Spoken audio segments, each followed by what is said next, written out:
Urea issue బయటకు వస్తే ఒక డైవర్షన్, విజయవాడ ఫ్లడ్స్ వస్తే ఒక డైవర్షన్, ఇలా వారికి డైవర్షన్ కావాల్సినటువంటి ప్రతి సమయంలో ఎవరొకరి మీద కేసు పెట్టడం, వాళ్ళని ఇరికించడం, వాళ్ళని బంధించడం, ప్రజల తాలూకా ఉద్దేశాన్ని మార్చాలనేటువంటి ప్రయత్నం ఈరోజు రాష్ట్రంలో జరుగుతూ ఉంది.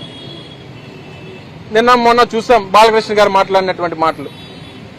ఇప్పుడు దానికి ఏదో సబ్జెక్ట్ ఎత్తుక్కుంటారు వాళ్ళు. రాష్ట్రంలో గడిచినటువంటి 48 గంటలుగా రాష్ట్రంలో బాలకృష్ణ చేసినటువంటి వ్యాఖ్యలు ఏ రకమైనటువంటి దుమారాన్ని లేపాయో రెండు రాష్ట్రాల్లో తెలుగు ప్రజలందరి మధ్యలో అనేటువంటిది మనం చూసాం. తక్షణమే దానికి చిరంజీవి గారు ఇచ్చినటువంటి సమాధానాన్ని చూసాం.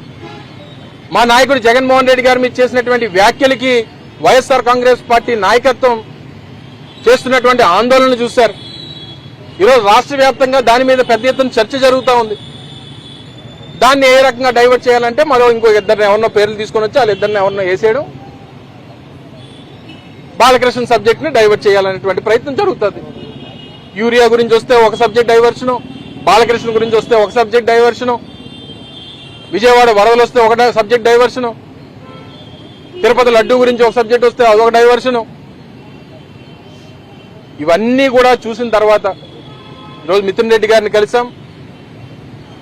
ఈరోజు ప్రజలు, వైఎస్ఆర్ కాంగ్రెస్ పార్టీ నాయకత్వం, వైఎస్ఆర్ కాంగ్రెస్ పార్టీ కార్యకర్తలు మీకు తోడుగా ఉంటారు. రాష్ట్రంలో ఉన్నటువంటి అన్ని జిల్లాల నుంచి ఈరోజు విజయనగరం జిల్లా అధ్యక్షుడు మధు శ్రీనివాస్ గారు కానీ, మా రాష్ట్ర పిఎస్సి సభ్యులు ధర్మశ్రీ గారు కానీ, నేను కానీ మా ప్రాంతాల నుంచి మా ప్రాంతంలో ఉన్నటువంటి మా పార్టీ క్యాడర్ అంతా కూడా మీకు తోడుగా ఉన్నాం అనేటువంటి భరోసా ఇవ్వడానికి వారిని ఈరోజు కలిసి వారికి చెప్పడం జరిగింది.